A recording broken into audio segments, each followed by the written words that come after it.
everyone, here's the Book Chemist once again. Today I'm reviewing Perfection, Le Perfezioni by Vincenzo Latronico, a short novel about the millennial experience, for lack of a better term, in the early 21st century.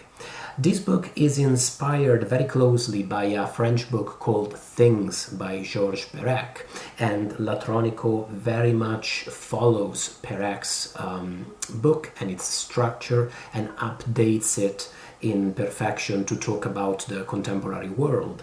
I haven't read Perec's book. What Perfection reminded me of was another French book, which is The Years by Annie Ernaux, one of my favorite books that I've read in the last few years. Because both of these are books, they're novels. Are they even novels? Is The Years a novel? Who's to say? They're both narratives that are both about a specific cast of characters. In The Years, it's a small middle-class family. In Perfection, it's a young couple. But they're also books about an entire generations, of which these characters become archetypes, if you will. And the way that these narratives weave in and out of the personal and the universal is very compelling and very intriguing. This movement between private and collective is very interesting in Perfection because this is very much a book about individuality. It's one of its key concerns. The book tells you a lot about the young couple, its two protagonists, but it does so always obliquely. It talks about them through their apartment and the things in it, through their job, through their passions, their political convictions, even through their sexual habits.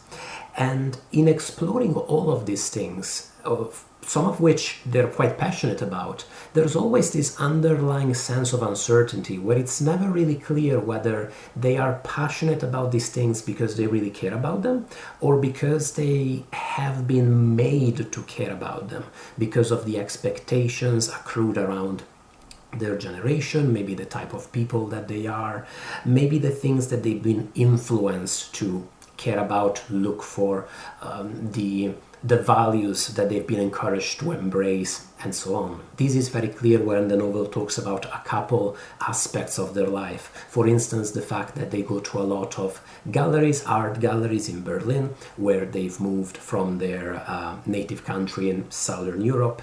And the book is quite candid in saying that they care about the art world and they frequent it more because their friends seem to care about it, and it's the place where they congregate, it's the place where a lot of their social life happens, rather than because of any genuine native interest in contemporary art that they might have. Similarly, when the book talks about their intimacy, their sexual life, it talks about how they're ultimately satisfied with their sex life, but they're somehow also made to feel as if they should want more from it. They're almost made to feel as if they should be dissatisfied with it.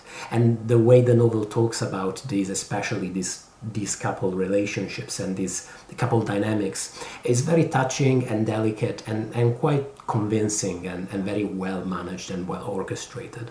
A lot of reviews describe Perfection as the novel of a generation, and I definitely found a lot in it that was very relatable as somebody whose life is in many ways similar to that of the protagonists, somebody who also was born in the late 20th century, when he was in his 20s, moved to a foreign country to chase some kind of indefinite international cosmopolitan life that I could have had at home, but that somehow felt more real lived abroad. The book definitely talks in a very convincing and clear way about some of the conditions and the paradoxes of this lifestyle. For instance, the fact that you choose this new home not so much for its intrinsic qualities, but just for the fact that it's somewhere elsewhere. It's some glamorous abroad location, foreign location. And so you end up creating a community that's mostly made of other people who also come from somewhere else, and you end up really not engaging with the locals very much. Paradoxically, you end up caring more in our globalized world about politics in the US, politics in New York City, than you do about the local politics of the place you actually live in. It talks about the strange moral paradoxes and conundrums of our times. The passages describing the protagonist's experience helping refugees coming to Berlin around 2015 are very mature, very interesting, very honest in the limitations and the pitfalls that the characters encounter dealing with their own moral and political agendas.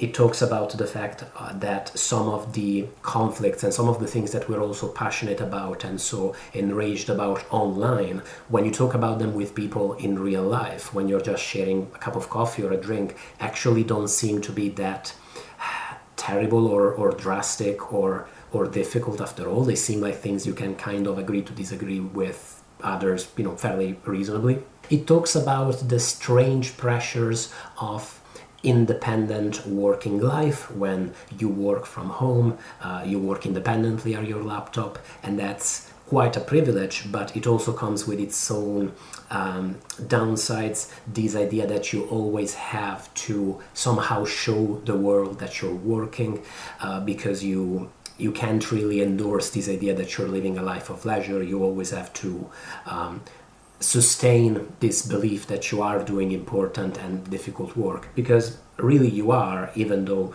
often you're just at home, perhaps you're in your pajamas, perhaps you woke up late, whatever. Other of the experiences were maybe less relatable to me, but they were described in terms that were in no way less convincing. For instance, the protagonist's parents are quite skeptical of their decision to move abroad because they say, well, since you work from home for these various clients, can't you just do it from your native country? That's not been my experience. If anything, my family, even though I miss Italy, my native country, very much these days, my family are very surprised by that, and they've always encouraged me to go abroad, and in this strange belief that other places have it so much better than Italy. I believe that's often misplaced, to be honest. What was I saying? Part of the reason why some of the experiences are maybe not as relatable is that this is very much a novel about Berlin, about the place where the protagonists move and live, a place that in this period in history, in the early 21st century, was this strange cosmopolitan metropolis where artists, creatives, young entrepreneurs could congregate and create this strange new reality and new world. It's also very much a book about the early 21st century, about those years that really ended with the Brexit referendum and the Trump election and all of that.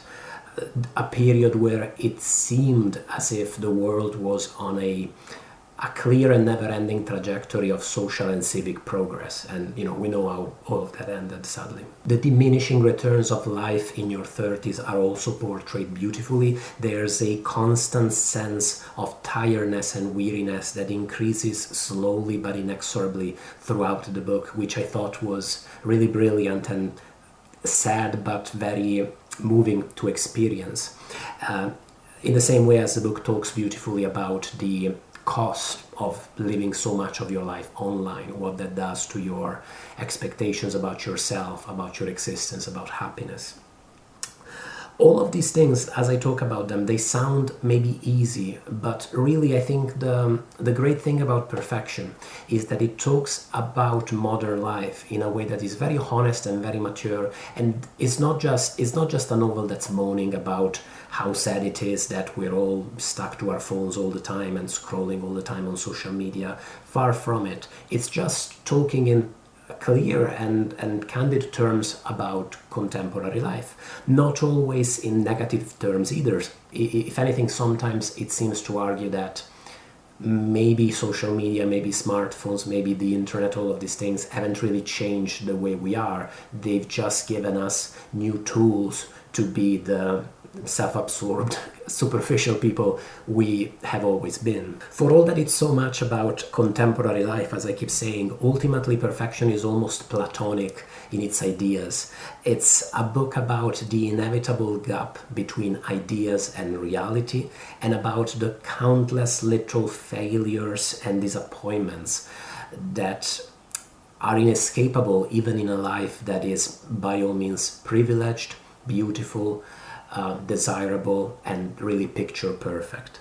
I thought it was really intriguing. I think if, like me, you're also somebody in his late 20s/30s, I'm well in my 30s now, who maybe moved abroad, maybe moved elsewhere to experience this type of cosmopolitan life, who also was surprised when Trump, Brexit, all of those things, Salvini in Italy, all of those things started happening, you didn't see it coming.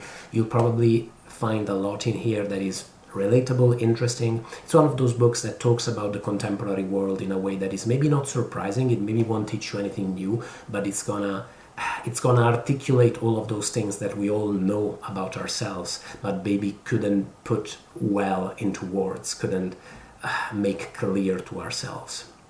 Not that I'm being particularly clear right now. I do recommend it. Atrociously, I had to read it in English. It was like doing violence to myself because I couldn't get it as an Italian ebook through my Italian library account in time for an event with the author that I attended, and I had the English book at home because my wife read it in English, which was, I obviously, being Italian, I don't tend to read Italian books in translation because why would I? And that was a pain. But in English, I really enjoyed it. I should really read the original Italian. For what it's worth, Latronico was really impressed and complimentary with the English translation.